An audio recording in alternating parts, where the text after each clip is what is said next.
आपने तो सर पूरा गेम ही बदल दिया। हाँ सर, गॉड गिफ्टेड है, ऐसे लग रहा है मिल गया है। मॉडर्न हिस्ट्री ऐसा था, मेरे को मैंने स्पेक्ट्रम पढ़ने की कोशिश की थी, बट व्हाट हैपेंस कि उसमें इतना टेक्स्ट है ना, आपको कम से कम 15-20 बार पढ़ना पड़ता है, तब जाके दिमाग में कुछ क्रोनोलॉजी समझ आती है, कुछ बैठता है। तो जब आपकी एक वीडियो देखी तो मेरे को बहुत अच्छा लगा। जो कि मतलब इतने कम प्राइस में तो मतलब कि बैंक एसएससी का भी कोचिंग अवेलेबल नहीं होता। I am from a commerce background, तो ये कॉस्ट वाला फैक्टर हमेशा से माइंड में रहता है। तो मतलब कि I am totally satisfied with it. मतलब कि अफोर्डेबल भी है और क्वालिटी बहुत हाई है। A good teacher is like a candle who burns itself in order to light up the others. So you are like a candle for thousands of us. Sir, your style of teaching is simply incredible.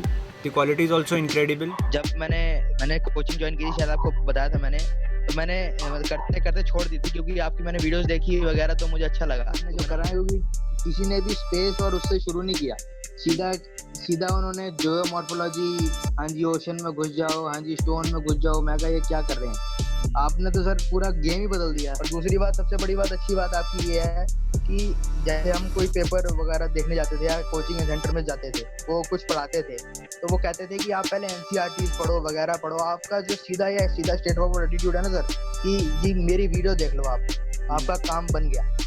बस वो चीज़ मुझे इतनी पसंद है ना। और आप जो सबसे अच्छी बात आप बता रहे थे ना कि ये तो सिर्फ ऐसे ही पढ़ लो, ये इसका कोई मतलब नहीं है, इसको सिर्फ एक बार को लो समझ लो, तो वो चीज़ सबसे अच्छी है। ये तो ऐसा कोई टीचर में दम नहीं है बोलने का कि इसको मत पढ़ के जाना, इसके कोई चांसेस नहीं है। सर वीडियोस बहुत अच्छे लग रहे हैं। लव यू सर, आप कंटिन्यू एकदम एनर्जी की तरह एकदम फोकसिंग मतलब बोलते हैं ना, कॉम्प्रिहेंसिव मैनर में जिस हिसाब से पॉलिटी का पढ़ा रहे हैं, लग रहा है पॉलिटी के मास्टर मतलब बहुत अच्छे पकड़ हो जाएंगे।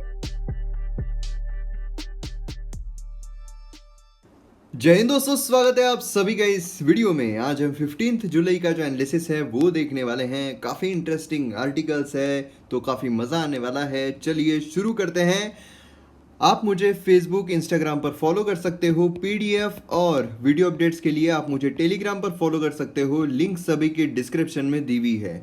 और मैं आप सभी को बता दूं कि आज से जो प्राइजेस है ऐप पर वो बढ़ने वाले थे, लेकिन काफ़ी सारे मुझे मैसेजेस आए कि 1 दिन या 2 दिन जो है वो टाइम दे दीजिए, जिससे कि पैसे जो है वो अरेंज हो रहे हैं। तो इसीलिए मैंने सोचा कि ठीक है, इतने सारे रिक्वेस्ट आए हैं तो 2 दिन के लिए एक्सटेंड कर दिया गया है। तो अब यहाँ पर 15 तारीख से जो बढ़ने वाले थे, तो अब वो 18 से बढ़ेंगे। तो 18 से मतलब रात को 12 बजे से ही आपको जो प्राइजेस है वो इंक्रीज़ होते हुए देखने को मिलेंगे। तो और आपके पास अभी 2 दिन है, मतलब 15, 16, 17, ऐसे देखा जाए इफेक्टिवली तो 3 दिन है। तो 3 दिन आपके पास है। आप अगर चाहो तो जो सब्सक्रिप्शन है वो ले सकते हो। रिव्यू आप सभी को पता ही है तो कैसे वीडियोस है, कितनी हाई क्वालिटी है। तो देरी मत कीजिए। और जो स्पीड का ऑप्शन है वो इस वीक तक आ जाएगा। कोविड की वजह से थोड़ा लेट हो रहा है, क्योंकि कोविड की वजह से जो iOS बोलिए, क्योंकि iOS पे भी आ रहा है, तो iOS पे भी ये वीक एंड तक आ जाएगा। तो जल्द से जल्द आपको जो स्पीड का ऑप्शन है वो भी मिल जाएगा। तो स्पीड में आप जो वीडियोस है वो देख सकते हो, लेकिन उससे पहले प्राइजेस जो है वो बढ़ने वाले हैं, तो देरी मत कीजिए। तर STI PSO आणि ASO साठी नवीन बॅच सुरू होणार आहे अनअकॅडमीवर, विजय पथ या नावाची। तर कॉम्प्रिहेन्सिव्ह फंडामेंटल बॅच इथे तुम्हाला बघायला मिळणार आहे, जिथे सगळे जे सब्जेक्ट्स आहे, जसं पॉलिटी असो, इकॉनॉमिक्स असो, CSAT असो, हिस्ट्री असो, जनरल सायन्स, एन्व्हायरमेंट असो, कुठलेही सब्जेक्ट्स असो, तुमचे पूर्ण कवर होऊन जाणार। आणि तुम्हाला जे राज्यसेवा एक्झाम होणार आहे त्यासाठी खूप जास्त हेल्प मिळणार आहे। माझीसुद्धा एक नवीन बॅच सुरू होणार आहे आणि त्या बॅचमध्ये सुद्धा तुम्ही एनरोल करू शकता। तर जर तुम्हाला विजय पथ या बॅचमध्ये एनरोल करायचं आहे, ज्यामध्ये तुम्हाला खूप फायदा मिळेल, आणि त्याचबरोबर माझे जे लेक्चर्स आहे, माझे जे लेक्चर्स ऑलरेडी सुरू आहे अनअकॅडमीवर, ते सुद्धा तुम्ही एन्जॉय करू शकता। मी करंट अफेअर्सवर खूप सारे कोर्सेस आणलेले आहे आणि पुढे सुद्धा खूप सारे कोर्सेस जे आहे ते येणार आहे। तर जे तुम्हाला कोर्सेस एन्जॉय करायचे असेल तर तुम्हाला लवकरात लवकर सबस्क्रिप्शन घ्या अनअकॅडमीचं, जिथे तुम्हाला जे EMI ऑप्शन आहे ते सुद्धा अवेलेबल असणार आहे। तर EMI ऑप्शन सोबत तुम्ही इथे करू शकता आणि तुम्हाला कोड कुठला वापरायचा आहे, MMBEAN हा कोड वापरून तुम्ही जे सबस्क्रिप्शन आहे ते घेऊ शकता 10% डिस्काउंटवर। तर EMIचा सुद्धा no cost EMI option available आहे आणि बरेचसे जे ऑप्शन्स आहे तुम्हाला वेगवेगळे तिथे बघायला मिळेल। तर लवकरात लवकर सबस्क्रिप्शन घ्या अनअकॅडमीचं आणि विजय पथ आहे ती बॅचमध्ये एनरोल करा। चलिए मैप बेस्ड एक्सरसाइज पर आते हैं। तो यहाँ पर आपको बेसिकली करना क्या है, तो प्लेस को आइडेंटिफाई करना है। तो यहाँ पर जो स्ट्रेट है जो रेड सी और गल्फ ऑफ एडन को कनेक्ट करता है, इस स्ट्रेट का नाम आपको क्या है ये बताना है। यहाँ पर ये है स्ट्रेट ऑफ हॉर्मोज। जी हाँ, बिल्कुल सही कहा आपने। और यहाँ पर ये कौन सा स्टेट है ये आपको बताना है। तो आपको करना क्या है, वीडियो को पॉज करना है, स्टेट के रिगार्डिंग इन्फॉर्मेशन लिखना है और फिर वीडियो को रिज्यूम करना है। अब यहाँ पर कुछ वोकैब वर्ड जो है वो हम देख लेते हैं। तो पहला यहाँ पर वर्ड आता है कल्मिनेशन। कल्मिनेशन का मतलब होता है फाइनल एक्ट या फिर क्लाइमैक्स। फाइनल एक्ट या फिर क्लाइमैक्स मतलब अंतिम कार्य या चरमोत्कर्ष। अब यहाँ पर कैसे हम सेंटेंस में इस्तेमाल कर सकते हैं, culmination of the performance was unforgettable. ठीक है, यहाँ पर क्या है, एक क्लाइमैक्स जो हम बोलते हैं। तो इसीलिए अगर आपको कोई भी मूवी का क्लाइमैक्स पसंद नहीं आया तो कल्मिनेशन जो है वो आप बोल सकते हो। और फाइनल एक्ट जो होता है, रिहर्सल के बाद जो फाइनल एक्ट होते हैं उसको भी हम ये बोलते हैं। ठीक है, तो चलिए यहाँ पर दूसरा वर्ड आता है इग्नोमिनियस। इग्नोमिनियस मतलब क्या है, ये मतलब बेसिकली चीनी वर्ड देखने को मिल रहा है, ले या नहीं ले या बॉयकॉट कर दे। चलिए ले लेते हैं इग्नोमिनियस। तो यहाँ पर पब्लिकली शेमफुल या ह्यूमिलिएटिंग मतलब वही, उसका मीनिंग भी वही चाइना वाला ही। यहाँ पर सार्वजनिक रूप से शर्मनाक या अपमानजनक। तो यहाँ पर ये हमें देखने को मिल रहा है इसका मतलब। अब यहाँ पर कैसे हम इस्तेमाल कर सकते हैं, तो politicians expensive campaign ultimately ended in ignominious defeat.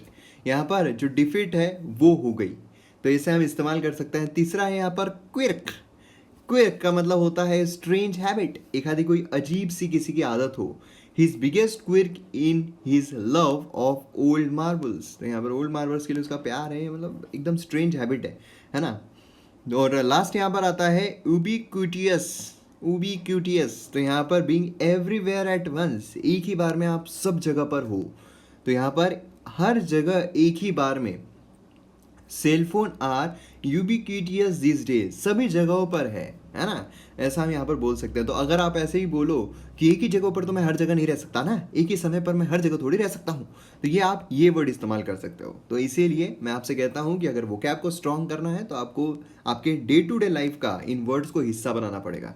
और इसीलिए जिस तरीके से आप लिख रहे हो ना, मतलब दिल खुश हो जाता है। जिस तरीके से आप पार्टिसिपेट कर रहे हो, मैप बेस्ड एक्सरसाइज बोलिए या इन वर्ड्स का इतना न्यूट्रियस तरीके से आप डालते हो ना सेंटेंसेस, मतलब देखने में मज़ा आ जाता है, पढ़ने में मज़ा आ जाता है। तो इस तरीके से एक एक के यहाँ पर जो स्टैंड अप कॉमेडियन की ये होती है ना, वो सबकी निकल रही है बाहर भड़ास। तो यहाँ पर जो ये वर्ड्स है इसका आपको कमेंट सेक्शन में जो सेंटेंसेस है वो बनाकर लिखना है। और उसी के साथ साथ आपको करना क्या है, आपको आपके डे टू डे लाइफ में इन वर्ड्स का इस्तेमाल करना है। ये सारे जितने भी वर्ड्स हैं ना, जितने भी वर्ड्स हैं आप सब आपके लाइफ पार्टनर के साथ यूज़ कर सकते हो। चलिए अब यहाँ पर बढ़ते हैं हम एडिटोरियल पेज, आइडियाज़ पेज और एक्सप्लेन सेक्शन पर। मोस्ट इंपॉर्टेंट आज का जो मुझे बहुत ही इंटरेस्टिंग, बहुत ही ज़बरदस्त, बहुत ही खतरनाक जो आर्टिकल लगा है ना, वो ये वाला लगा, in the line of duty. मतलब जो पुलिस रिफॉर्म है उसकी ज़रूरत है, और पुलिस रिफॉर्म के लिए कुछ सुझाव यहाँ पर दिए गए हैं और बहुत ही ज़बरदस्त सुझाव है। मतलब पुलिस रिफॉर्म के बारे में आप खुद अपने दिल पर हाथ रखकर बोलिए कि पुलिस रिफॉर्म जिस तरीके से चल रहा है और जितने दिनों से चल रहा है, तो क्या आपको लगता नहीं है कि मेंस में इस पर क्वेश्चन आ सकता है कि पुलिस रिफॉर्म जो उसकी ज़रूरत है?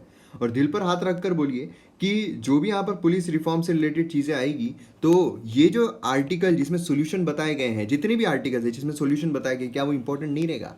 बिल्कुल रहेगा ना। मतलब दिल पर हाथ रखने की भी ज़रूरत नहीं, इतना इंपॉर्टेंट है। तो यहाँ पर ये जो आर्टिकल है ये वही सोल्यूशन की बात करता है, बहुत ज़्यादा इंपॉर्टेंट है। अच्छी तरीके से देखेंगे, पहले यही आर्टिकल देखेंगे, फिर उसके बाद यहाँ पर कुछ अनलॉकडाउन क्वेश्चंस हैं, तो इस पर भी कुछ क्वेश्चन जो है वो बताए गए हैं, कुछ सोल्यूशंस प्रोवाइड किए गए हैं।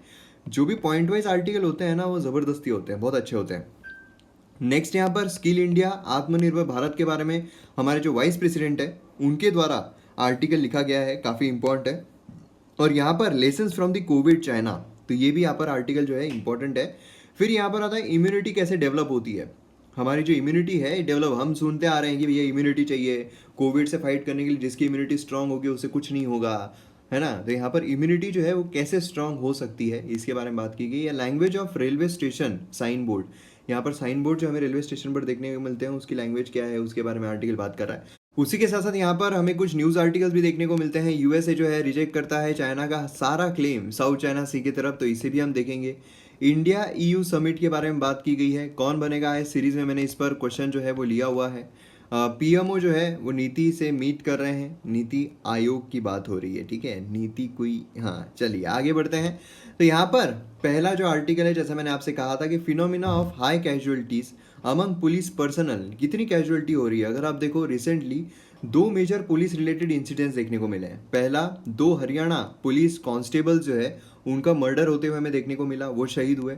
फिर सेकंड, हमें 8 पुलिस पर्सनल जो है उत्तर प्रदेश यहाँ पर मारे गए थे लाइन ऑफ ड्यूटी विकास दुबे के केस में, है ना। तो ये डाटा जो है हमारे पास, जो डाटा या फिर डेटा हम बोल सकते हैं, डेटा जो है वो इंडिकेट करता है कि बिटवीन 1947 से 2019 तक मोर देन 35,000 पुलिस पर्सनल जो है उन्होंने अपनी जान गंवाई है, वो शहीद हुए। अब यहाँ पर देखिए ये भी चीज़ जो है काफ़ी इंपॉर्टेंट हो जाती है, क्योंकि जब आपको ऐसा क्वेश्चन आ रहा हो तो उसमें आपको पहले तो ये दिखाना पड़ता है कि हाँ यहाँ पर रिफॉर्म की ज़रूरत है, क्योंकि इतनी कैजुअलिटी हमें देखने को मिल रही है, तभी हमें रिफॉर्म की ज़रूरत है ना। अगर यहाँ पर कैजुअलिटी हुई ना, तो फिर अगर हम बात करें कि हमें पुलिस रिफॉर्म की ज़रूरत है, क्यों, सब कुछ सही तो चल रहा है। इसीलिए आंसर राइटिंग में भी आपको ये चीज़ बताने की ज़रूरत पड़ती है। अब यहाँ पर आप देखोगे कुछ यहाँ पर जो सॉल्यूशंस है वो प्रोवाइड किए गए कि क्या क्या हम यहाँ पर चेंजेस जो है वो ला सकते हैं। तो यहाँ पर पहली चीज़ हमें देखने को मिलती है, क्या कारण है, इनएडिक्वेट ट्रेनिंग जो है वो पॉसिबली मोस्ट इंपॉर्टेंट रीज़न है हाई कैजुअलिटी रेट का, क्योंकि ट्रेनिंग जो है प्रॉपर तरीके से होती नहीं है ना। और उसी के साथ साथ रिजल्ट जो है are also supported by another study conducted by Lokniti CSDS। यहाँ पर जो पुलिसिंग है इंडिया में, ओनली 6.5% पुलिस कांस्टेबल जो है उनको यहाँ पर receive training in the last 5 years. मतलब आप समझ सकते हो कि यहाँ पर ट्रेनिंग ही नहीं मिल रही है, ट्रेनिंग जो है वो डिक्रीज होती जा रही है। अब पुलिस के ड्यूटी में सबसे इंपॉर्टेंट चीज़ तो ट्रेनिंग की है ना। वहाँ आप कितना भी रट्टा मार लो, कितना भी देख लो गांधी जी 1915 में आए थे, कितना भी आप देख लो कि ये टाइम पर आए थे, कितना भी आप देख लो कि जो अंग्रेज़ हैं वो 1947 में चले गए थे, कितना भी आप देख लो पोर्तुगीज 1961 में चले गए थे, कितना भी आप देख लो कि जो अर्थक्वेक वो इस कारण से आता है, कितना भी आप देख लो कि सन जो है वो इधर से निकलता है, कितना भी आप देख लो जो अर्थ है वो कहाँ से घूमती है, लेकिन फिर भी यहाँ पर पुलिस को पकड़ने के लिए ये सारी चीज़ें तो काम नहीं आएगी। काम क्या आने वाला है, जो ट्रेनिंग किस तरीके से उन्हें पकड़ना है, यही काम आने वाला है। और यही ट्रेनिंग जो है वो पुलिस वालों को मिलती नहीं है। उसी के साथ साथ किस तरीके से हमें लड़ना है, अगर वहाँ पर हम पर अटैक किया जाता है तो किस तरीके से लड़ना है। हाँ, हम सीख ज़रूर सकते हैं इतिहास से, इसमें कोई संशय नहीं है, लेकिन अगर एट प्रेजेंट सिचुएशन देखी जाए तो ट्रेनिंग तो बहुत ज़रूरी होती है ना। चंद्रगुप्त को भी ट्रेनिंग दी गई थी, चंद्रगुप्त को भी जो खतरनाक चीज़ें उसमें ढकेला गया था, लेकिन चंद्रगुप्त जो है एकदम से उसे क्या युद्ध में डाल दिया गया। मतलब यहाँ पर चाणक्य को चंद्रगुप्त मिल गए और चाणक्य ने सीधा उसे अलेक्जेंडर से लड़वा दिया। उसकी पहले ट्रेनिंग हुई, उसके बाद उसे अलेक्जेंडर से जो है वो लड़ाया गया, है ना। उसके बाद धनानंद को परास्त कर सका। लेकिन सबसे इंपॉर्टेंट है ट्रेनिंग। तो यहाँ पर ट्रेनिंग बहुत इंपॉर्टेंट होती है। हमारे यहाँ पर ट्रेनिंग ही अवेलेबल नहीं है। बहुत सारे जो कांस्टेबल है उन्हें ट्रेनिंग ही नहीं मिल रही है, और ट्रेनिंग अगर होती भी है तो बहुत सारे लोग यही समझ के खुश रहते हैं कि भैया आप सरकारी नौकरी लग गई है, अब हमारी लाइफ जो है वो सिक्योर्ड है, और इसीलिए अब काहे की ट्रेनिंग में कैसा भी परफॉर्म करो थोड़ी कुछ फर्क पड़ रहा है। बहुत सारे लोगों की मेंटेलिटी आप देखिए अगर यहाँ पर ऐसा कर दिया जाए कि अगर आप इंटरव्यू भी पास कर लेते हो, अगर आपका सिलेक्शन भी हो जाता है यूपीएससी में, ठीक है, लेकिन जो फाउंडेशन कोर्स होता है उसमें भी सिलेक्शन होगा, उसमें भी कुछ बच्चों को निकाल दिया जाएगा, तो फिर फाउंडेशन कोर्स को सीरियसली लिया जाएगा। नहीं तो फाउंडेशन कोर्स को क्या, हाँ एक बार हमारा सिलेक्शन हो गया बस यही तो है फाउंडेशन कोर्स, क्या उसमें कैसा भी परफॉर्म करो थोड़ी कुछ फर्क पड़ रहा है, उसमें थोड़ी निकाले जा रहे हैं, है ना। तो ऐसी एक मेंटेलिटी बनी हुई है। भले वहाँ पर हम पूरा डिटेल में नहीं जा रहे हैं, एकदम लिटरली उसे नहीं ले रहे हैं, फाउंडेशन कोर्स का भी कुछ नहीं है, ऐसा नहीं है ना, उसमें भी करना पड़ता है, अच्छे से आपको परफॉर्मेंस देनी पड़ती है। लेकिन मैं बता रहा हूँ आपको कि एक रिलैक्स माइंड आपका हो जाता है कि हाँ बस वहाँ तक मुझे पहुँचना है, लवासना तक पहुँचना है। कोई भी क्या बोलते हैं, लवासना तक पहुँचना है, कोई ऐसा बोलता है फाउंडेशन कोर्स बस एक बार पार करना है, वहाँ पर जो ट्रेनिंग दी जाती है 2 साल की वो करनी है, ऐसा कोई बोलता है? कोई नहीं बोलता है ना।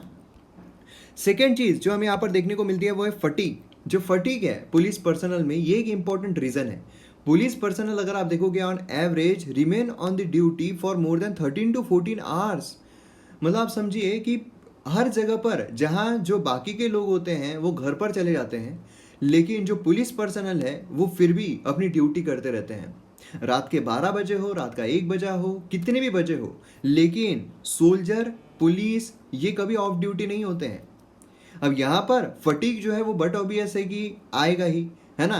वहाँ पर उनको भी प्रॉब्लम आएगा। और जब ऐसी कोई क्रिटिकल सिचुएशंस आती है, जैसे कि अगर कहीं सेक्शन 144 लागू कर दिया गया हो, कहीं कर्फ्यू लागू कर दिया गया हो, कहीं पर कुछ ऐसी समस्या आ गई हो, हेल्थ रिलेटेड इश्यूज आ गए हो, तो ऐसे सिनारियो में यहाँ पर जो पुलिस पर्सनल है उनकी ड्यूटी तो बहुत ज़्यादा बढ़ जाती है।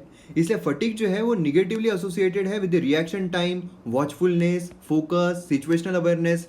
अब आप सोचिए, आप अगर आपकी एग्जाम है यूपीएससी की और आप अगर पिछले 1, 2, 3 महीनों से अगर सोए ही ना हो, ठीक है, तो फिर क्या आप आपका एग्जाम प्रॉपर तरीके से दे पाओगे? क्या आप फोकस रख पाओगे आपके पेपर पर? क्या आपका रिएक्शन टाइम उतना ही फास्ट रहेगा? क्योंकि इसमें सब रिएक्शन टाइम पे होता है। मतलब इधर से अगर कोई गोली आ रही है, आप कितना फास्ट रिएक्ट कर रहे हो उस पर निर्भर करता है। आपने अगर लेट रिएक्ट कर दिया तो फिर तो हो गया, है ना। तो ये चीज़ हमें देखने को मिलती है। तो इसलिए रिएक्शन टाइम जो है काफ़ी लो हो जाता है फटीग की वजह से, वॉचफुलनेस नहीं होती है, फोकस नहीं होता है। तो ये एक प्रॉब्लम हमें देखने को मिलती है। थर्ड प्रॉब्लम है, मोस्ट ऑपरेशन जो है वो इनएडिक्वेट प्रिपरेशन जो है ऑफ लो प्रोबेबिलिटी इवेंट्स, उससे यहाँ पर फेस कर रहे हैं, सफ़र कर रहे हैं। मतलब क्या है कि यहाँ पर थ्रेट जो है उसे अंडर एस्टिमेट कर दिया जाता है कि यहाँ पर हम कहीं पर जा रहे हैं किसी को पकड़ने के लिए, हाँ यहाँ पर गोलियाँ तो हम पर चल ही नहीं सकती है। ऐसा क्यों भाई, ऐसा क्यों?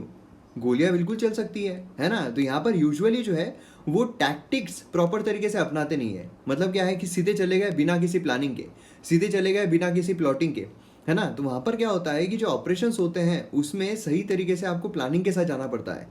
साइबर क्राइम जो है वो सोफेस्टिकेटेड गैजेट का इस्तेमाल करते हैं क्राइम के लिए, superior intelligence gathering by criminals, है ना। तो हमें यहाँ पर क्या करना पड़ता है, एक बैलेंस मेंटेन करके चलना पड़ता है। तो ये चीज़ काफ़ी ज़्यादा इंपॉर्टेंट है। यहाँ पर क्या है, special drills, greater reliance on district police instead of special units, है ना। यहाँ पर बटालियन आप बोलिए, तो काफ़ी ये भी एक प्रॉब्लम हमें देखने को मिलता है कि भैया जो प्रॉब्लम्स है उसे प्रॉब्लम की तरह देखते ही नहीं है ना। और फिर फोर्थ यहाँ पर हमें देखने को मिलता है कि reduce force visibility is another important factor. Force की विजिबिलिटी यहाँ पर एक इम्पॉर्टेंट डिटर्मिनेंट है। Bearing is an important determinant how the police is perceived, ठीक है। Attire, perceived, preparedness to act, weapon visibility जो है ये यहाँ पर क्रिटिकल डिटरेंट है। तो ये भी एक प्रॉब्लम हमें यहाँ पर देखने को मिलता है। फिफ्थ यहाँ पर आता है कि फियर ऑफ कोलैटरल डैमेज, ये एक इंपॉर्टेंट रीज़न है हाई कैजुअलिटी रेट का पुलिस पर्सनल में। अब यहाँ पर आप देखोगे पुलिस पर्सनल जो है यूजुअली काफ़ी रेटिसेंट होते हैं फायर आर्म को यूज़ करने के लिए इन नेबरहुड ऑपरेशंस, ठीक है। कि यहाँ पर क्या होगा कि सिविलियन लाइफ को डैमेज हो जाए, प्रॉपर्टी को डैमेज हो जाए, है ना। आउटकम जो होता है कोलैटरल डैमेज का वो एट्रीब्यूट होता है टू द पुलिस, जो नेगेटिव करियर आउटकम्स निकल कर आते हैं। मतलब कि अगर फॉर एग्जांपल जैसे कि हम मूवी में तो देख लेते हैं कि जो दबंग है, जो सिंघम है, वो सीधा वो एक जो पब्लिक प्रॉपर्टी है वो उखाड़ रहा है और फिर उससे मार रहा है। लेकिन एक्चुअल में अगर कोई ऐसा पुलिस ऑफिसर ऐसी कोई पब्लिक प्रॉपर्टी को मतलब तहस नहस कर दे, है ना, कोई ऐसा जो स्ट्रीट लाइट है उसे उखाड़ कर मारना शुरू कर दे, तो फिर तो यहाँ पर उस पर ही कार्रवाई हो जाएगी कि भैया तुमने पब्लिक प्रॉपर्टी कैसे क्या ये कर ली, है ना। तो उसको ये भी डर रहता है, असल ज़िंदगी में थोड़ी सिंगम तरीके से आप काम कर सकते हो, ठीक है, आप दंडा वंडा ये सब है, लेकिन पब्लिक प्रॉपर्टी टूट जाएगी। ऐसा यहाँ पर ये प्रॉब्लम होते हैं। अब क्रूशियल रीज़न जो है फॉर हाई कैजुअलिटी रेट ये है breach of confidentiality with in the forces. ये तो एक सबसे बड़ा है। मतलब अगर आपने हॉलीडे मूवी देखी होगी, holiday soldier is never of duty, तो उसमें उसने कहा है कि अगर कोई गद्दार हमारे आर्मी में है, ठीक है, तो वो कैंसर है हमारे देश के लिए, है ना। अगर कोई टेररिस्ट से मिला हुआ है हमारे सिक्योरिटी एजेंसी का, तो वो हमारे देश के लिए कैंसर है। तो इस तरीके से ये भी चीज़ काफ़ी ज़्यादा इंपॉर्टेंट है। क्रूशियल रीज़न जो है हाई कैजुअलिटी रेट का वो है breach of confidentiality with in the forces. Confidentiality यहाँ पर नहीं रहती है, इन्फॉर्मेशन जो है वो यहाँ पर स्प्रेड हो जाती है। कैसे वहाँ पर दुबे को पता चला कि पुलिस वाले उसे पकड़ने के लिए आ रहे हैं, कैसे सारे रास्ते पता रहे, कैसे क्या उसने एक बुलडोजर जो है बीच में लाकर खड़ा कर दिया जिससे कि पुलिस वाले जो है गाड़ी घर पर ना ला सके और उन्हें उतर कर आना पड़े। और फिर यहाँ पर लोग छुपे हुए थे, यहाँ पर लोग छुपे हुए थे, यहाँ पर छत पर लोग छुपे हुए थे, सीधा पुलिस पर अटैक करना शुरू कर दिया। और इतनी भारी भारी बंदूकें, AK-47 सारी बंदूकें उनके पास। और इतना ही नहीं, तो यहाँ पर एक पुलिस ऑफिसर जो है वो एक छुपा कर एक छत पर के ऊपर आकर छुप गया, लेकिन उसे क्या पता था कि यहीं पर वो गुंडा जो है वो उस पर गोलियां चला रहा है, तो उसने क्या किया, यहाँ पर मार दिया। तो इस तरीके का पूरा सिनारियो जो है हमें देखने को मिला था। तो ये भी एक बहुत बड़ा कारण हमें देखने को मिलता है। तो देखिए काफ़ी इंपॉर्टेंट है, और ये सारे जो 5 पॉइंट्स हमने देखे हैं इसी में रिफॉर्म्स जो है वो लाने की ज़रूरत है। अगर हम इन्हीं को पॉजिटिव एस्पेक्ट में रिफॉर्म लेकर आ जाते हैं तो काफ़ी अच्छा हमें देखने को मिलता है ना। और यहाँ पर स्ट्रेस जो है वो एक इम्पॉर्टेंट रीज़न है हाई कैजुअलिटी का। स्ट्रेस बहुत सारे कैटेगरीज जो है, 2 डायमेंशन है, जॉब स्ट्रेस होता है और सिचुएशनल स्ट्रेस होती है, दोनों ही चीज़ें हैं। स्ट्रेस जो है वो यहाँ पर काफ़ी एक रिलेशनशिप हमें देखने को मिलती है जॉब परफॉर्मेंस में, कि भाई स्ट्रेस तुम अगर बहुत ज़्यादा रख के रखोगे तो फिर मतलब नहीं है ना। मतलब क्या है कि अगर आप समझ लीजिए कि जो एक आधी मैच चल रही है उसमें अगर प्रेशर चल रहा है बहुत ज़्यादा, तो उसमें परफॉर्म करना काफ़ी मुश्किल हो जाता है। और वहाँ तो ठीक है, वहाँ तो सिर्फ मैच हार रहे हैं, यहाँ तो ज़िंदगी दांव पर लगी हुई है ना, ये भी यहाँ पर होता है। तो ट्रेनिंग पर हमें फोकस देना चाहिए, साइकोलॉजिकल असेसमेंट पर फोकस देना चाहिए, स्पेशलाइज्ड यूनिट हमें क्रिएट करना चाहिए, पॉजिटिव रेनफोर्समेंट करना चाहिए, है ना। उसी के साथ साथ यहाँ पर लीगल इंश्योरेंस जो है, सेपरेट लीगल इंश्योरेंस वो लाना चाहिए, और बियरिंग पर यहाँ पर फोकस करना चाहिए, कुछ इंपॉर्टेंट इनपुट्स, ठीक है। तो ये यहाँ पर रिकॉग्नाइज किया जाना चाहिए, जिससे कि क्या होगा कि हम यहाँ पर पुलिस में रिफॉर्म्स लाकर उसे और ज़्यादा सक्षम, सुदृढ़ जो है वो बना सकते हैं। चलिए नेक्स्ट आर्टिकल पर बढ़ते हैं। यहाँ पर unlocking economy in phase poses a major conundrum for government. तो यहाँ पर बेसिकली बात क्या की जा रही है कि अनलॉकिंग जो यहाँ पर हो रही है, इकोनॉमी की अनलॉकिंग होनी चाहिए। यहाँ पर कंट्री जो है वो लॉकडाउन में है, लेकिन इकोनॉमी की अनलॉकिंग होनी चाहिए। आज के टाइम पर अगर देखा जाए तो बहुत बड़े चैलेंजेस हमारे सामने हैं, unlocking the economy as compare to locking the country.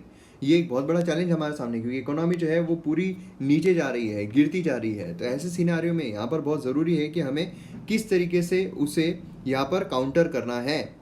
अब इसमें एक सबसे इम्पॉर्टेंट चीज़ जो हमें देखने को मिलती है वो क्या है, वो ये है कि डिसीजन जो है अनलॉक करने का इकोनॉमी को फेज मैनर में मेजर कॉन्ड्रम है फॉर द गवर्नमेंट। अनलॉकिंग का मतलब ये भी है कि हम नॉर्मल जो चीज़ें चल रही थी उस पर वापस आ जाए। अब ये प्रॉब्लमेटिक है, हम वापस नहीं आ सकते हैं। अगर आप देखो, जब हमने लॉकडाउन लगाया था उस टाइम पर एक दिन के केसेस जो है वो कितने हो रहे थे पूरे देश के, अगर देखें हम 500 से ज़्यादा तो हो ही नहीं रहे थे।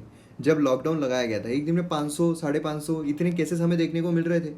लेकिन अब यहाँ पर देखा जाए तो 25-25 हज़ार 30-30 हज़ार केसेस जो है वो रोज़ के हमें देखने को मिल रहे हैं। तो ये एक सबसे बड़ा प्रॉब्लम जो है वो हमें देखने को मिल रहा है ना। अब यहाँ पर कुछ स्टेप्स जो है वो यहाँ पर बताए गए हैं। कौन कौन से स्टेप्स यहाँ पर बोले गए हैं? Step involve in unlocking the economy, opening up non essential production, है ना, ये यहाँ पर अलाउ किया गया। Though it's fraught with ambivalence at the state level, लेकिन यहाँ पर क्या है कि टिपिकल जो जुगाड़ है वो यहाँ पर ओवर द टाइम देखने को मिला है। लेकिन सर्विसेज का क्या, जो सर्विसेज है अगर आप देखो, होटल्स, है ना, ट्रांसपोर्टेशन, पब्लिक ट्रांसपोर्ट, रेलवेज, ये यहाँ पर प्रॉब्लम हो रहे हैं। अब आप देखिए जो होटल्स है, अगर आप महाराष्ट्र की बात करो 33% ऑक्यूपेंसी से यहाँ पर ओपन किए जा सकते हैं ऐसा बोला गया। लेकिन फिर भी कोई होटल में रहने जाएगा क्या, या फिर कोई होटल वाला, अब उसको इतने रिस्ट्रिक्शंस दिए गए हैं कि अगर आपके होटल में एक को भी पाया गया तो फिर बंद कर दिया जाएगा। उसको पता है एक को भी मिला तो पूरा होटल जो है वो हो सकता है कि पूरे कंप्लीट जब तक कोरोना जाता नहीं तब तक बंद रहेगा। तो ऐसे सिनारियो में वो तो यही सोचेगा ना, भैया जाने दो, मैं लेता ही नहीं ऑक्यूपेंसी। ये प्रॉब्लम्स हो रही है। जो शॉप्स है उनकी भी यही चल रही है। अब यहाँ पर पुणे जो है वहाँ पर जो लोग हैं वो हड़ताल पर तो निकल रहे हैं कि भैया हम यहाँ पर शॉप्स ओपन रखेंगे। कब तक बंद रखा जाएगा, है ना। जो लोग हैं उनको भी यही लगेगा कि भैया पैसा जो है वो आ नहीं रहा है। तो ये और केसेस जो है वो तो बढ़ ही रहे हैं, उसके लिए क्या किया जा रहा है, ये भी एक बहुत बड़ी जो समस्या है वो हमें देखने को मिल रही है। सर्विसेज जो है वो यहाँ पर प्रॉब्लम क्रिएट कर रही है। अब यहाँ पर काफ़ी कियोस जो है वो उसकी वजह से मचा हुआ है। सेकेंड अगर हम चीज़ देखें तो 3 मंथ्स के बाद for the first economic package जो ऑफर किया गया, free food grains to the poor, है ना, इलैप्स्ड, प्राइम मिनिस्टर ने अनाउंस किया इसका एक्सटेंशन और 3 महीनों के लिए, जो कि यहाँ पर 90,000 करोड़ जो है वो यहाँ पर कॉस्ट करने वाला है। लेकिन अब ये 3 महीने के बाद क्या, है ना, यहाँ पर जो स्कीम है क्या हम यहाँ पर विड्रॉ कर सकते हैं? क्या यहाँ पर अनाज जो है वो आगे भी दिया जाता रहेगा? क्योंकि अनादर यहाँ पर काफ़ी ज़्यादा, मतलब आप देखोगे तो 0.45% ऑफ GDP जो है एवरी 3 मंथ्स यहाँ पर प्रेशर जो है फिस्कल डेफिसिट पर भी ऐड करेगा। फिस्कल डेफिसिट क्या है, अब मैंने हालांकि बहुत बार समझाया हुआ है, लेकिन एक बार जब पिछले 2 या 3 दिन पहले जब मैंने फिस्कल डेफिसिट बताया था उस टाइम पे मैंने आपको बोला नहीं था। उस टाइम पे मैंने आपको सिर्फ यही बोला था कि फिस्कल डेफिसिट मैंने आपको एक्सप्लेन किया हुआ है। लेकिन फिर भी उसमें कमेंट आया था कि जो नए लोग ज्वाइन होते हैं, मतलब आज अगर कोई देख रहे हैं तो उनके लिए बेनिफिशियल रहेगा। तो शॉर्ट में मैं आपको बता देता हूँ, ठीक है। और इससे आपको पता चलेगा कि मैं कमेंट्स आपके देखता हूँ, ठीक है। तो यहाँ पर अगर आप देखो तो फिस्कल डेफिसिट बेसिकली क्या होता है, तो सरकार के पास कुछ पैसा आ रहा है ना, हमारे जो टैक्स वैक्स पे करते हैं, और सरकार के पास पैसा जा रहा है, सरकार जहाँ खर्च करती है। तो यहाँ पर जितना पैसा आ रहा है, फॉर एग्जाम्पल 1000 रुपये आ रहा है, सरकार यहाँ 2000 खर्च करती है। तो ये जो 1000 एक्स्ट्रा है, ये सरकार क्या करती है, उधार लेती है। तो ये जो उधार है, इसी हम कहते हैं फिस्कल डेफिसिट। अब यहाँ पर ये तो कांस्टेंट है, या फिर ये तो गिर रहा है, क्योंकि ना इनकम टैक्स ज़्यादा जा रहा है, ना कॉर्पोरेट टैक्स ज़्यादा जा रहा है ना, क्योंकि सब नुकसान हो रहा है। लेकिन ये जो चीज़ें बढ़ती जा रही है, क्योंकि लोगों को सस्टेन कराने के लिए ये चीज़ बढ़ती जा रही है, ये आ गया 500 पर, ये आ गया 3000 पर। तो ऐसे सिनारियो में आप देखो तो फिस्कल डेफिसिट जो है बढ़ रहा है, तो सरकार यहाँ पर अफोर्ड नहीं कर सकती प्रेशर बिल्डअप करना। ये सेकेंड चीज़ है। थर्ड है, मोराटोरियम प्रोवाइड किया गया आरबीआई के द्वारा कि आप 6 मंथ्स के लिए मतलब यहाँ पर मतलब बोरो कर सकते हो। तो ये भी चीज़ जो है यहाँ पर हमें देखने को मिल रही है। Lingering question is what happens after this 6 months period ends. सब कुछ यहाँ पर आ रहा है कि 6 महीने का पीरियड खत्म होने के बाद क्या। यहाँ पर आप देखिए परचेसिंग मैनेजर इंडेक्स जो है जून के लिए इंडिकेट करता है that activity is sludging and it looks unlikely that there would be any turn around in July, है ना।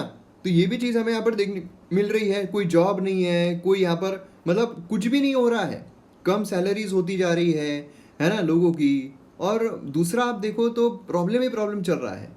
उसी के साथ साथ यहाँ पर चौथा आता है कि आरबीआई जो है उसने ट्वीट किया है दैट एनपीए क्लासिफिकेशन नॉर्म जो इन conjunction with the moratorium which is logical. यहाँ पर बेसिकली क्या हुआ है आपको पता है। ये सारी चीज़ें हैं ना, ये सारी मैं फास्ट इसलिए ले रहा हूँ क्योंकि जो आरबीआई की तरफ से डिसीजंस आए हैं वो सारे हमने देखे हैं कि कौन कौन से रिफॉर्म्स यहाँ पर आरबीआई के द्वारा लिए गए हैं। मोरेटोरियम जो है उसे तो मैंने सेपरेटली आपको एक्सप्लेन किया हुआ है ना। तो ये सारी चीज़ें हमने यहाँ पर देखी हुई है। फोर्थ यहाँ पर आता है कि रिस्ट्रक्चरिंग जो है ये शॉर्ट टर्म मेजर है। जो भी रिस्ट्रक्चरिंग कर रहे हैं कि फॉर एग्जांपल अगर मैंने लोन लिया हुआ है 1 करोड़ रुपए का। अब यहाँ पर मुझे किस्त जो है वो भरना है 1 लाख रुपीज़ हर महीने, ठीक है। 1 लाख रुपए हर महीने मुझे किस्त भरना है। लेकिन मैं यहाँ पर क्या कर रहा हूँ, पे नहीं कर पा रहा हूँ 1 लाख रुपए महीने के। और मेरा ये अगर मैं 90 दिनों के लिए नॉर्मली अगर देखा जाए 90 दिनों के लिए नहीं करता हूँ तो मेरा ये जो पैसा है ये एनपीए में चला जाएगा, है ना, मेरा सिविल खराब हो जाएगा। लेकिन यहाँ पर बेसिकली क्या हो रहा है कि सरकार की तरफ से, आरबीआई की तरफ से बोला गया है कि अगर आप 3 महीने तक ये नहीं भी भरते हो तो भी आपका एनपीए नहीं होगा, ठीक है, आपका सिविल खराब नहीं होगा। लेकिन इसके बाद क्या है, जो हम रिस्ट्रक्चरिंग, इसे हम कहते हैं रिस्ट्रक्चरिंग कि भैया तुम इतना नहीं कर रहे हो, ठीक है, इतनी बात कर दो, ये रिस्ट्रक्चरिंग हो गया। लेकिन इसके बाद क्या, इसके बाद एक बहुत बड़ा सवाल हमें देखने को मिल रहा है ना, ये शॉर्ट टर्म मेजर है। अगर हम देखें तो बहुत बड़े बड़े प्रॉब्लम्स जो है आगे आने वाले हैं। बैंक जो है वो एनपीए से जूझ ही रहा है, ये एक प्रॉब्लम देखने को मिलता है। फिफ्थ है related to previous point, outcome जो है of lending based on guarantee given by the government for MSME and NBFC.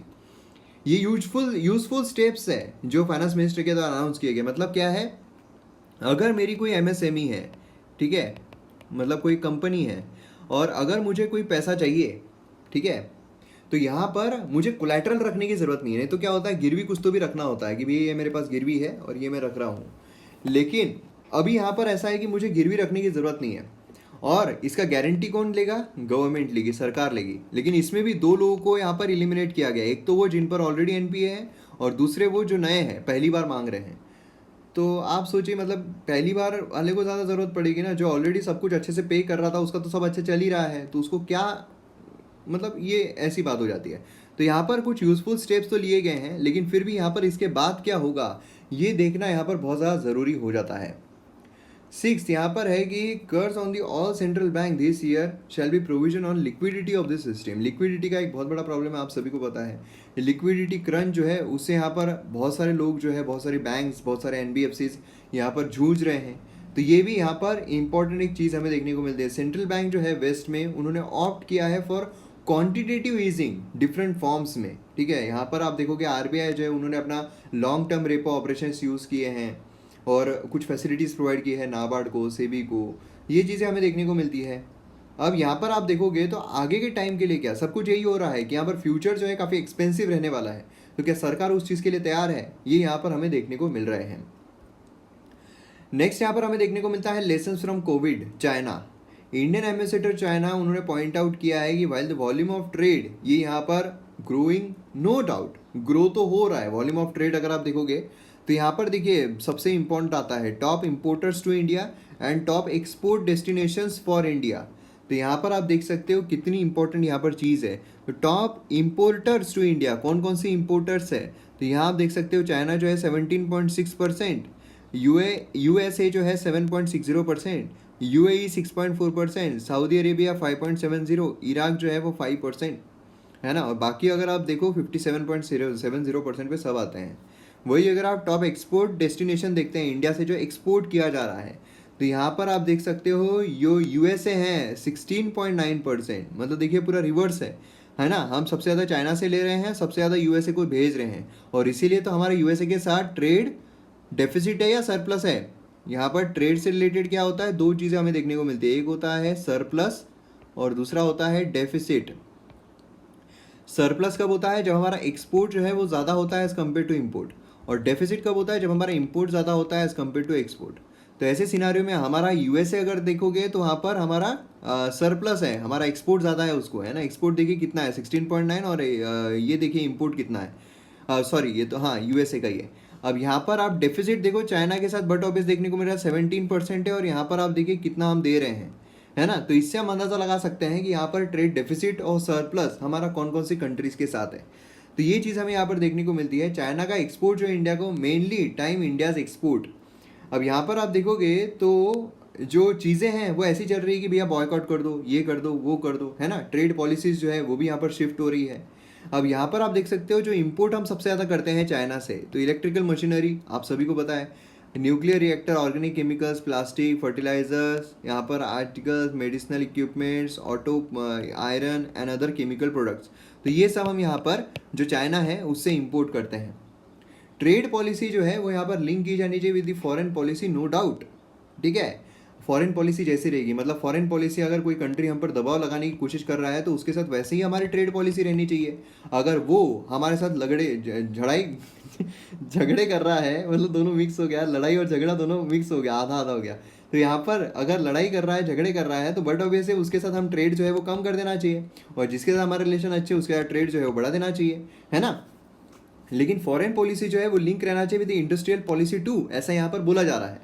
Complete circle, trade policy जो है वो लिंक रहना चाहिए with industrial policy, otherwise India जो है वो स्ट्रेटेजिकली वीक हो जाएगा।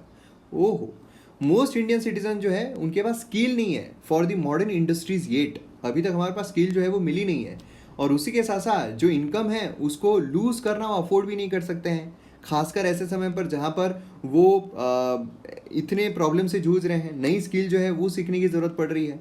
अब चाइना जो है उसका यहाँ पर स्ट्रॉन्ग कार्ड जो है हमें देखने को मिलता है than India on the industry और ट्रेड फ्रंट। अगर हम देखें, इंडिया को यहाँ पर बैलेंस करना बहुत ज़रूरी है खुद के ट्रेड को चाइना के साथ, and make it trade between equals, है ना। आत्मनिर्भर भारत जो है ये काफ़ी एसेंशियल है। आत्मनिर्भर भारत आप सभी को पता है क्या है। आत्मनिर्भर भारत का मतलब ये नहीं है कि हम यहाँ पर रिस्ट्रिक्टिव हो जाए, लेकिन आत्मनिर्भर भारत का मतलब ये है कि हम हमारे प्रोडक्ट को ज़्यादा प्रमोट करें। ये हम आगे देखेंगे, जो हमारे वाइस प्रेसिडेंट हैं उनके द्वारा जो आर्टिकल लिखा गया। इंडिया को यहाँ पर नए प्रेगमेटिक ट्रेड, इंडस्ट्री और डेवलपमेंट जो है उसकी यहाँ पर ज़रूरत है। और कोविड-19 पेंडेमिक में एक ही जो उम्मीद नज़र आ रही है वो है adopt new pragmatic has become obvious. यहाँ पर कोई नई टैक्टिक्स अडॉप्ट करना बहुत ज़रूरी है। सील इंडिया फॉर आत्मनिर्भर भारत, ये यहाँ पर हमें देखने को मिल रहा है। तो वही चीज़ आत्मनिर्भर, इसलिए मैंने यहाँ पर कनेक्टेड आर्टिकल रखा है जिससे कि आपको आत्मनिर्भर जो है वो भी समझ में आ जाए। अब यहाँ पर आप देखोगे आत्मनिर्भर भारत जो है ये ट्विन ऑब्जेक्टिव है of reviving different spheres of the economy in short term and insulating India for any future global economic downturn in long run. Basically क्या है ट्विन ऑब्जेक्टिव इसका, एक तो है कि यहाँ पर जो अलग अलग स्पीयर्स है उसमें हमें रिवाइव करना है, जो प्रॉब्लम्स यहाँ पर चल रही है उसे रिवाइव करना है ना, उसे यहाँ पर फिर से ऊपर लेकर आना है। जो हमारी इकोनॉमिक सिचुएशन नीचे जा रही है उसे ऊपर लेकर आना है एट प्रेजेंट सिनारियो में, शॉर्ट टर्म में। और दूसरा यहाँ पर है कि फ्यूचर में अगर कोई ऐसे प्रॉब्लम्स आते हैं, है ना, कि जहाँ पर ग्लोबलाइजेशन प्रॉब्लम हो जाए, तो वहाँ पर खुद को सक्षम रखना है। फ्यूचर में अगर कुछ ऐसा है, ग्लोबल इकोनॉमिक डाउनटर्न अगर आए, तो खुद को ऐसा सक्षम रखना है लॉन्ग रन सिनारियो में। तो यहाँ पर कैपेसिटी जो अक्रॉस द सेक्टर और लोकल प्रोडक्ट्स को प्रमोट करना, ये एक सोल्यूशन बचता है। आप देखिए ना, मतलब यहाँ पर आप खुद सोचिए कि ऐसी कंट्री जो दूसरों के साथ ट्रेड नहीं करती है, ठीक है, उसको इससे कोई फ़र्क पड़ रहा होगा क्या? बट ऑब्वियस है कि इतना इकोनॉमिक टर्म्स में नहीं पढ़ रहा हूँ, क्योंकि पहले भी वैसी ही थी, अभी भी वैसी ही है ना। लेकिन जो बाहर से ज़्यादा ये था कि इंपोर्ट एक्सपोर्ट हो रहा है, सेम टाइम आत्मनिर्भर भारत जो है, इसका मतलब ये नहीं है कि प्रोटेक्शनिज्म को हम प्रमोट कर रहे हैं, जैसा मैंने आपको कहा था। तो हम बैरियर्स लगा कर कि भैया तुम पर इंपोर्ट ड्यूटी लगा रहे हैं, ये लगा रहे हैं, तो ऐसा इसका मतलब नहीं है। रादर इसका मतलब है कि इंडियन इकोनॉमी जो उसे यहाँ पर रोबूस्ट करना है लॉन्ग रन के लिए, जो हमारा मैन्युफैक्चरिंग है उसे एक्सीलरेट करना है, इंफ्रास्ट्रक्चर डेवलपमेंट को एक्सीलरेट करना है, अट्रैक्टिव इन्वेस्टमेंट लेकर आने हैं, और कंजम्पशन लीड ग्रोथ जो है उसे यहाँ पर प्रमोट करना है, जिससे कि लोग जो है ज़्यादा से ज़्यादा कंज्यूम करें, उस तरह की ग्रोथ हमें यहाँ पर लेकर आनी है। तो ये काफ़ी इंपॉर्टेंट है। आत्मनिर्भर भारत पर अगर क्वेश्चन आपको आता है, क्योंकि वाइस प्रेसिडेंट ने लिखा हुआ है, तो बट ऑब्वियसली काफ़ी इंपॉर्टेंट है और काफ़ी अच्छे तरीके से आर्टिकल लिखा हुआ है। इंडिया जो है वो यहाँ पर लीड ले सकता है over many other Nations because of about 65% उसकी जो पॉपुलेशन है वो बिलो 35 ईयर्स एज है, 50% पॉपुलेशन जो है वो 25 ईयर से कम है। इसीलिए यहाँ पर क्या है, यूथ का रहने वाला है, आगे आने वाला ज़माना यूथ का रहने वाला है। और इसीलिए यहाँ पर अगर हम स्किल्स प्रोवाइड कर देते हैं तो सारे प्रॉब्लम सॉल्व हो सकते हैं, है ना। जो लेबर है वो अच्छी तरीके से मिल सकते हैं, जो यहाँ पर पॉपुलेशन है वो इतनी ज़बरदस्त है कि जो उनको चाहिए, जो पोजीशन के लिए चाहिए, मैनेजर के लिए चाहिए, सब यहाँ पर मिल सकते हैं। इवन अगर वो कंपनी हैंड ओवर करना चाहे तो कंपनी भी सही तरीके से चला सकते हैं। With a huge educated young population जो है इंडिया की, यूनिक पॉइज्ड है टू रियलाइज डेमोग्राफिक पोटेंशियल। कितना पोटेंशियल है हमें देखने को मिल रहा है ना, कितना भर भर के पोटेंशियल यहाँ पर है। और नीड ऑफ द आवर क्या है कि स्किल को अपग्रेड करना चाहिए। यूथ की स्किल को हम अपग्रेड करेंगे तो बट ऑब्वियसली एम्प्लॉयबिलिटी हम यहाँ पर बढ़ाएंगे, है ना। टेक्नोलॉजी ड्रिवन 21st सेंचुरी, उसे हम एक्सीलरेट कर सकते हैं। तो ये यहाँ पर चीज़ काफ़ी ज़रूरी है, नई स्किल्स को एक्वायर करना ये ज़रूरी है। यूएन ने has quite appropriately chosen theme skills for the resilient youth. काफ़ी अप्रोप्रिएटली चूज़ की है वर्ल्ड यूथ स्किल्स डे के लिए, है ना। और उसी के साथ यहाँ पर estimated nearly 70% of the world's learner जो है अफेक्टेड है by school closure across educational level. Vocational education and training जो है वो इंपॉर्टेंट रोल प्ले करता है यहाँ पर कि यूथ को स्किल जो है वो प्रोवाइड कर सके, जिससे कि उनको एम्प्लॉयमेंट जो है यहाँ पर मिल सके। ये भी काफ़ी ज़्यादा इंपॉर्टेंट चीज़ हमें देखने को मिलती है। पर आप देखो होस्ट जो है स्किल सेट का, listening and communication, cross culture sensitivity, adaptability to changing work environment, emotional intelligence ये हमें एथिक्स में देखने को मिलता है। कौन बनेगा अपना, ये MM एकेडमी ऐप पर हमने देखा है। सोशल, है ना, यहाँ पर आप देखोगे तो academic records important for seeking employment in the emerging job scenario, ये काफ़ी इंपॉर्टेंट चीज़ें हमें देखने को मिलती है। अब यहाँ पर इन द बैकड्रॉप अगर हम देखें ऑफ कॉलिंग फॉर आत्मनिर्भर भारत, कुछ यहाँ पर रियर्सनिंग डेवलपमेंट्स हमें देखने को मिलती है लोकल टू ग्लोकल। इसमें यहाँ पर आप देखोगे प्रोडक्शन जो है आप several lack of PPE kits हमें देखने को मिले हैं, है ना। ऑटोमोबाइल इंडस्ट्रीज का कोलैबोरेशन हुआ है कि वेंटिलेटर्स यहाँ पर प्रोड्यूस कर सके। तो मतलब हम देखिए जहाँ पर हम PPE बनाते ही नहीं थे, लार्जेस्ट इंपोर्टर थे, वहाँ हम यहाँ पर एक्सपोर्टर बन रहे हैं। मैन्युफैक्चरिंग जो है more than 70 made in India product जो है DRDO के द्वारा देखने को मिल रहे हैं। यहाँ पर लो कॉस्ट वेंटिलेटर जो है ये यहाँ पर हमें देखने को मिल रहे हैं। यहाँ पर जो स्टार्टअप्स है कर्नाटका में, उन्होंने यहाँ पर बहुत अच्छी अच्छी चीज़ें यहाँ पर प्रोडक्ट्स डेवलप किए हैं। तो ये कुछ एग्जांपल्स है कि हमारे पास पोटेंशियल है और हम यहाँ पर कर सकते हैं। आत्मनिर्भर भारत जो है वो बना जा सकता है। रिमेनिंग लोकल जो है, वोकल अबाउट लोकल, यहाँ पर शिफ्ट जो है सभी एरियाज में वो हमें ग्लोबली कॉम्पिटिटिव इसमें देखने को मिल रहा है। PSUs बोलिए, प्राइवेट सेक्टर बोलिए, must not only play a contemporary role यहाँ पर सेल्फ रिलायंट होने के लिए, लेकिन एक कोलैबोरेटिव भी होना चाहिए, है ना। कोलैबोरेट करके भी, ऐसा नहीं है कि यहाँ पर ठीक है हम ही सब कुछ करेंगे, हम ही से सब कुछ हो जाएगा, ये प्रॉब्लम होता है। कोलैबोरेशन जो है ये भी यहाँ पर ज़रूरी हो जाता है। जैसे कि हाईटेक मेडिकल डिवाइस से इक्विपमेंट्स हो गए। इंडिया जो है वो यहाँ पर अगर आप देखो तो has to drastically increase manufacturing to cut down imports. Manufacturing को बढ़ाना बहुत ज़रूरी है। और रिमेनिंग ग्लोबली कॉम्पिटिटिव जो है with well assured future, we need to focus on skill, scale and speed. ये तीन चीज़ें देखिए बहुत इंपॉर्टेंट है। देखने में सिर्फ SSS लग रहा है, लेकिन ये S3 जो है ना ये बहुत इंपॉर्टेंट है। स्किल, स्केल एंड स्पीड, ये आपके आंसर राइटिंग में लिख दोगे ना आप, और वो भी अगर आप ट्री डायग्राम टाइप के लिख दोगे कि यहाँ पर जो वेल अश्योर्ड फ्यूचर के लिए क्या ज़रूरी है। वेल अश्योर्ड फ्यूचर यहाँ पर 1, 2 और 3, ये स्किल, स्केल एंड स्पीड, क्या खतरनाक आपका दिखेगा ना आंसर, आप सोच भी नहीं सकते हो। तो ये चीज़ जो है ना काफ़ी ज़्यादा इंपॉर्टेंट यहाँ पर देखने को मिलती है। नेक्स्ट यहाँ पर आता है इंडिया EU समिट जो है today likely to see political talk on trade and investment. तो यहाँ पर अगर आप देखो इंडिया और यूरोपियन जो है वो यहाँ पर हाई लेवल पॉलिटिकल डायलॉग जो अनाउंस कर रहे हैं ट्रेड और इन्वेस्टमेंट पर, वो किया जा सकता है। निगोसिएशंस यहाँ पर हो सकते हैं। की एक्सपेक्टेड टेक अवेज क्या है। यहाँ पर देखिए सबमिट होने के बाद हम डिटेल में देखेंगे, अभी सिर्फ हम फास्ट में देख लेते हैं कौन कौन से हैं। दोनों साइड जो है यहाँ पर जॉइंट रोड मैप जो है 2025 तक का वो यहाँ पर अनवील करेंगे, एम्बिशियस जो भी प्रोजेक्शन उनके रहे हैं नेक्स्ट 5 टाइम फ्रेम के लिए।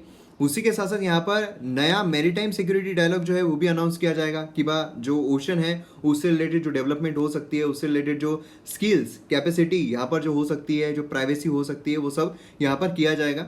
दोनों साइड जो है यहाँ पर स्ट्रॉन्गर डिफेंस और सिक्योरिटी कोऑपरेशन जो है वो यहाँ पर पुश करने वाले हैं, जिससे क्या होगा कि यहाँ पर जो भी सिक्योरिटी निगोसिएशंस है बिटवीन सीबीआई एंड यूरोपोल, तो ये भी यहाँ पर देखा जा सकता है, जिससे कि अगर कोई क्राइम होता है तो उसमें हमें जो सहायता है वो मिल सके। तो ये चीज़ हमें देखने को मिलती है। कॉम्प्रिहेंसिव ट्रेड एग्रीमेंट जो है instead of early harvest trade deal ये हो सकती है, तो ये हमें देखने को मिलता है। फिर हो सकता है कि चाइना जो है उसके बढ़ते दबाव के बारे में भी यहाँ पर बात जो है वो हो पाए।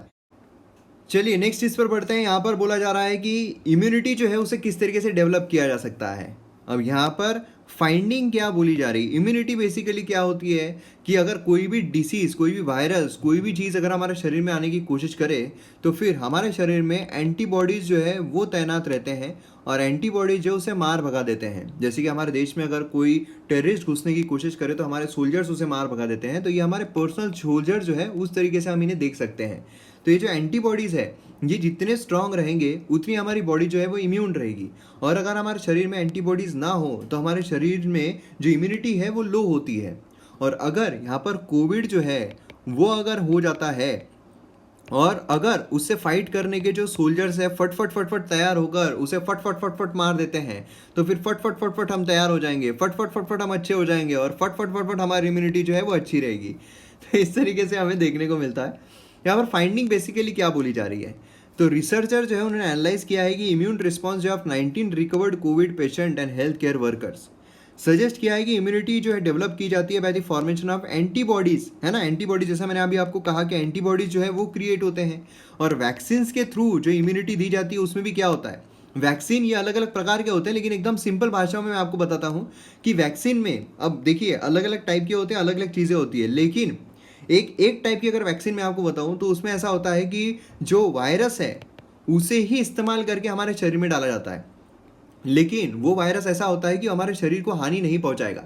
या तो वो डेड होता है या तो वो इनइफेक्टिव होता है कि हमारे शरीर में वो इन्फेक्ट नहीं कर पाएगा, और उसे जब शरीर में डाला जाता है तो हमारे शरीर में उसके अगेंस्ट में एंटीबॉडीज़ तैयार हो जाते हैं, और फिर ये एंटीबॉडीज़ जो है उसे लड़ने के लिए सक्षम हो जाते हैं, और फिर एक्चुअल में जब वायरस आता है तो वह एंटीबॉडीज़ लड़ लेते हैं, है ना। तो ये होता है। तो यहाँ पर भी जो रिकवर्ड पेशेंट है, जो रिकवर हो चुके हैं बट ऑब्वियसली कि उनके शरीर में एंटीबॉडीज जो है वो आ गई है ना। Recovered patient are likely to remain susceptible and could get reinfected. यहाँ पर फाइंडिंग क्या बोली जा रही है, लेकिन कि यहाँ पर रिकवर्ड पेशेंट के शरीर में भले एंटीबॉडीज आ गई हो, लेकिन फिर भी ये बोला जा रहा है कि last only a few month, कुछ ही महीनों के लिए रहती है। याद आ रहा है आपको एक वीडियो मैंने बनाया था हर्ड इम्यूनिटी से रिलेटेड, है ना।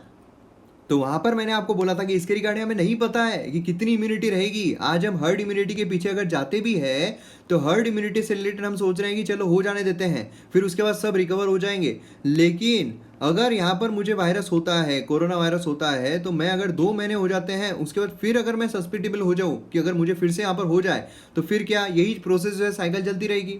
एनालिसिस फाउंड किया है कि अब पोटेंट लेवल ऑफ एंटीबॉडीज जो प्रोड्यूस होते हैं 60% of the participant during the peak of their infection, only 16.7% जो है वो रिटेन रहते हैं जब 65 डेज के बाद, मतलब समझ लीजिए कि ऑलमोस्ट 2 महीनों के बाद सिर्फ 16% ही रहते हैं जो एंटीबॉडीज क्रिएट हो रही है ना। तो यहाँ पर क्या होता है कि जो पेशेंट है सीवियर सिम्टम्स जिनको होते हैं हायर लेवल पर एंटीबॉडीज होती है, ठीक है, लेकिन जो मतलब सीवियरिटी जो है वो यहाँ पर अभी तक कंफर्म नहीं हो पाई है। तो रिसर्चर ने ये किया है कि एकदम शॉर्ट टर्म में अगर हम देखें तो एंटीबॉडीज़ क्रिएट हो रहे हैं, लेकिन वो ज़्यादा महीनों के लिए नहीं होते, कुछ महीनों के लिए होते हैं। 65 दिन यहाँ पर बोला गया है। 65 दिन के बाद उनका लेवल जो है काफ़ी नीचे चला जाता है। मतलब क्या है कि एंटीबॉडीज जा रहे हैं, आप परमानेंटली इम्यून नहीं हो रहे, अमर नहीं हो रहे हो आप, ठीक है। अब इम्प्लीकेशन और लिमिटेशंस क्या है इस फाइंडिंग्स के। यहाँ पर क्या फाइंडिंग ये कंफर्म है? जी नहीं, कोई भी फाइंडिंग जो है कुछ बेसिस पर होती है ना। ये हम कंफर्म नहीं बोल सकते कि फाइंडिंग कंफर्म है, नॉट नेसेसरीली। एंटीबॉडीज जो है वो एक फिंगर प्रिंट्स की तरह होते हैं जो कि एविडेंसेस देते हैं कि पैथोजन जो है उसने यहाँ पर इन्फेक्शन कॉज किया था और इसीलिए शरीर में एंटीबॉडीज क्रिएट हुए हैं and that the immune system उसने किस तरीके से रिस्पॉन्ड किया। अगर हम रिकवर्ड होते हैं मतलब हमारे एंटीबॉडीज ने अच्छा उसको टक्कर दी है और हमारी एंटीबॉडीज जीत चुकी है। एंटीबॉडीज जो है यूजुअली ब्लड में रहती है for a period of time and quickly activate हो जाती है इम्यून सिस्टम जब भी बॉडी जो है वो पैथोजन को फिर से एक्सपोज होती है। मतलब हमारे शरीर में अगर कोरोना वायरस जा रहा है तो मेरे शरीर में जो एंटीबॉडीज क्रिएट हुए हैं मार भगाए हैं, फिर से अगर वो आने की कोशिश करें फिर से वो एंटीबॉडीज फट से एक्टिवेट हो जाती है। ठीक है, कुछ एंटीबॉडीज जो है नॉट ओनली रिकॉग्नाइज लेकिन यहाँ पर जो बॉडी है उसे प्रोटेक्ट भी करते हैं लाइफ टाइम के लिए फॉर री इन्फेक्शन। ठीक है, इन केस ऑफ मिसल्स। तो आपको क्या होता है, हमारे शरीर में जो एंटीबॉडीज है वो इस तरीके से हो जाते हैं कि फिर से अगर वो हो तो फिर आपको नहीं होता है। In case of novel corona virus अगर आप देखो तो ये अभी तक क्लियर नहीं है कि हाउ लॉन्ग एंटीबॉडीज जो है वो यहाँ पर रिकवर्ड पर्सन के प्रोटेक्शन के लिए यहाँ पर काम करेगा कि बा कितने लाइफ टाइम के लिए क्या तुमको इम्यूनिटी मिल रही है, ये भी यहाँ पर सोचने वाली बात है। So what is the other way, दूसरा रास्ता क्या है। रिसर्चर जो है उन्होंने एक ऑब्जर्वेशन किया है कि role 2 cell responses generated through either infection और vaccination play in controlling the disease cannot be discounted in this studies. Discount नहीं किया जा सकता है। ठीक है, टी सेल जो है ये की कंपोनेंट है, ये हमने ऑलरेडी कवर किया हुआ है। टी सेल जो है कवर किया हुआ है कोरोना वायरस से रिलेटेड। हम जब डिटेल में जा रहे थे किस तरीके से अटैच होता है ना, किस तरीके से सब कुछ होता है उसका मैकेनिज्म, तब हमने देखा था ये की कंपोनेंट है इम्यून रिस्पॉन्स के लिए against the virus. Human body जो है has 2 mechanisms of immunity response adaptive immune system. पहला है ह्यूमरल इम्यून जो कि एंटीबॉडी मेडिएटेड इम्यूनिटी भी कहा जाता है ना, जो अभी हमने यहाँ पर डिस्कस किया किस तरीके से इम्यूनिटी मिलती है, एंटीबॉडीज हमारे शरीर में क्रिएट होते हैं। अब इसमें क्या होता है, सेलुलर इम्यूनिटी जो है, सेलुलर इम्यूनिटी ऑकर होती है इन्फेक्टेड सेल्स में। ठीक है, जो कि मेडिएटेड रहते हैं by the cell called T lymphocytes, और ये जो है इन्हें कहा जाता है टी सेल्स। ठीक है, जो कि यहाँ पर इन्फेक्टेड सेल जो है रिकॉग्नाइज करते हैं, और एक बार टी सेल जो है अगर एक्टिवेट हो जाए तो वो क्लोन करते हैं अपने आप को जनरेटिंग न्यूमरस टी सेल्स, और जो इन्फेक्टेड सेल्स है उसे डिस्ट्रॉय कर देते हैं। मतलब यहाँ पर अलग अलग सेल्स है, ठीक है, अलग अलग सेल्स है, और यहाँ पर इस सेल को अगर हो गया तो ये बराबर रिकॉग्नाइज करे, अच्छा इसको हुआ, फट फट फट फट फट फट बनाना शुरू कर दिया और इसको एलिमिनेट कर दिया। मतलब जो इन्फेक्टेड सेल्स है वो चले गए, उनका कुछ काम ही नहीं, लेकिन बाकी के फिर अच्छे वाले बच जाते हैं। तो इस तरीके से हमें यहाँ पर ये देखने को मिलता है दूसरा एक। ठीक है, 2 तरीके का हमें देखने को मिलते हैं।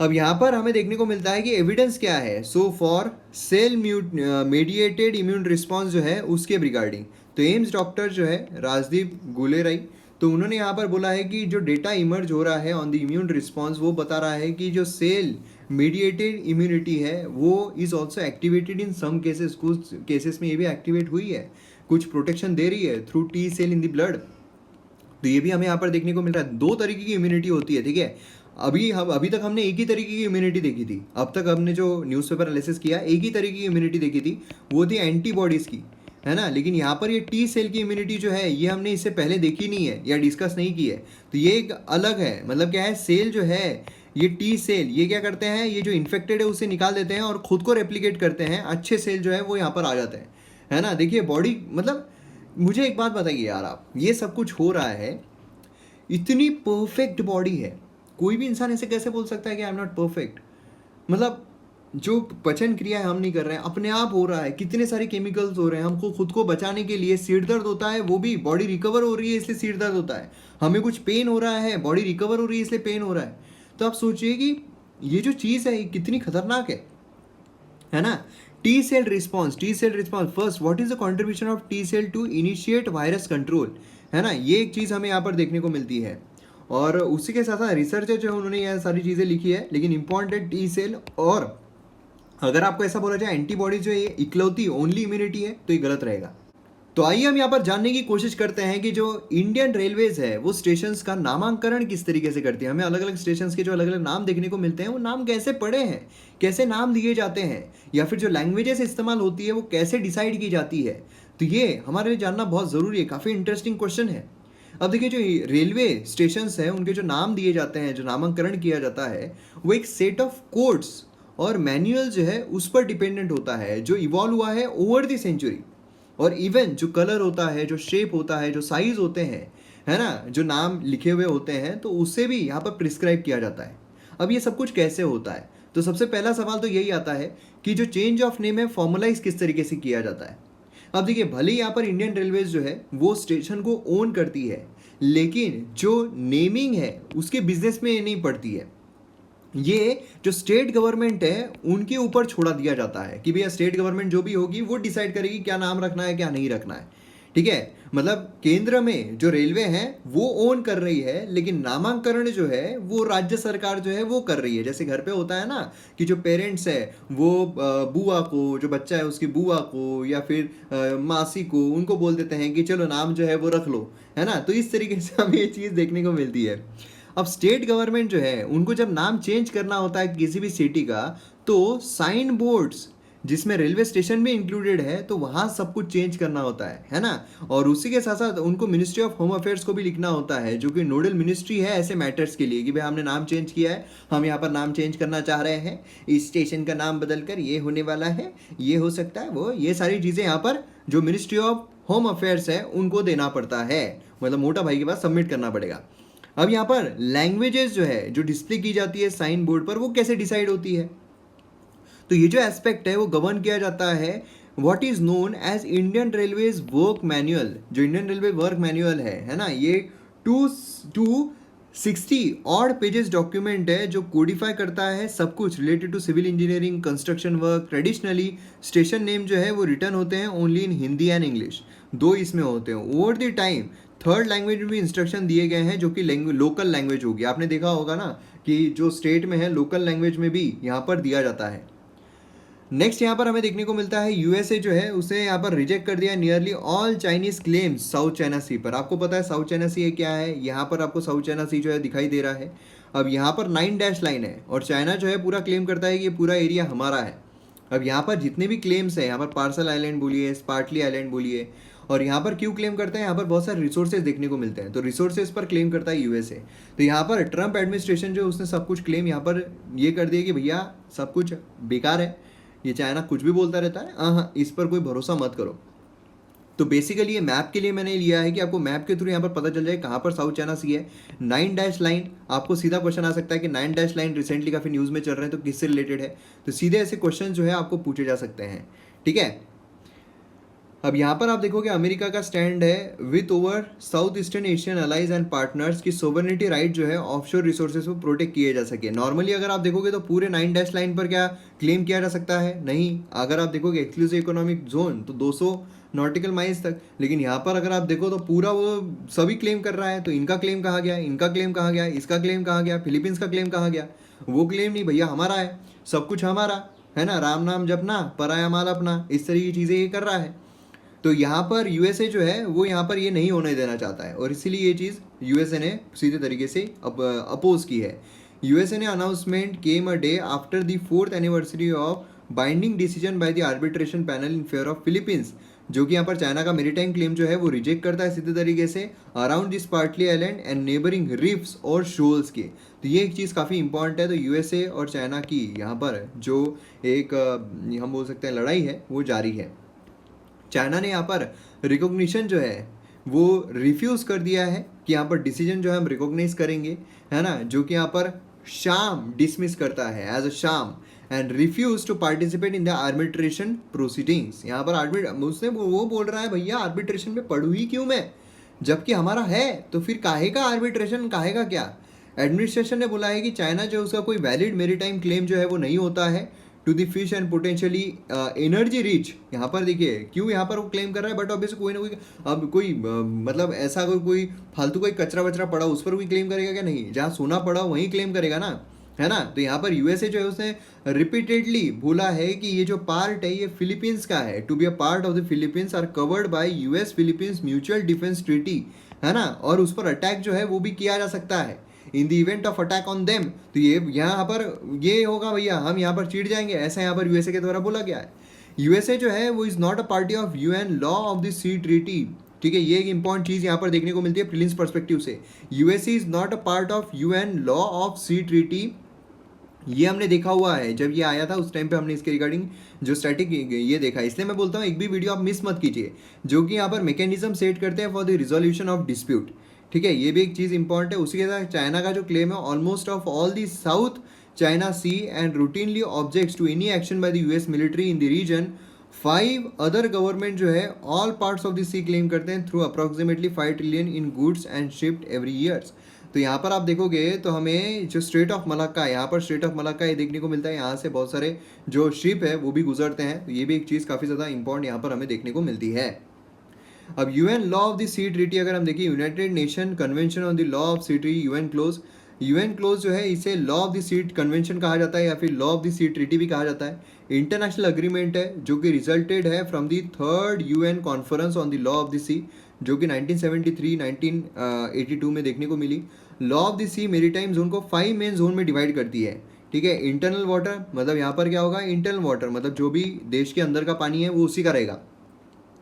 टेरिटोरियल सी यहाँ पर हमें देखने को मिलता है जो टेरिटोरियल सी है, ठीक है।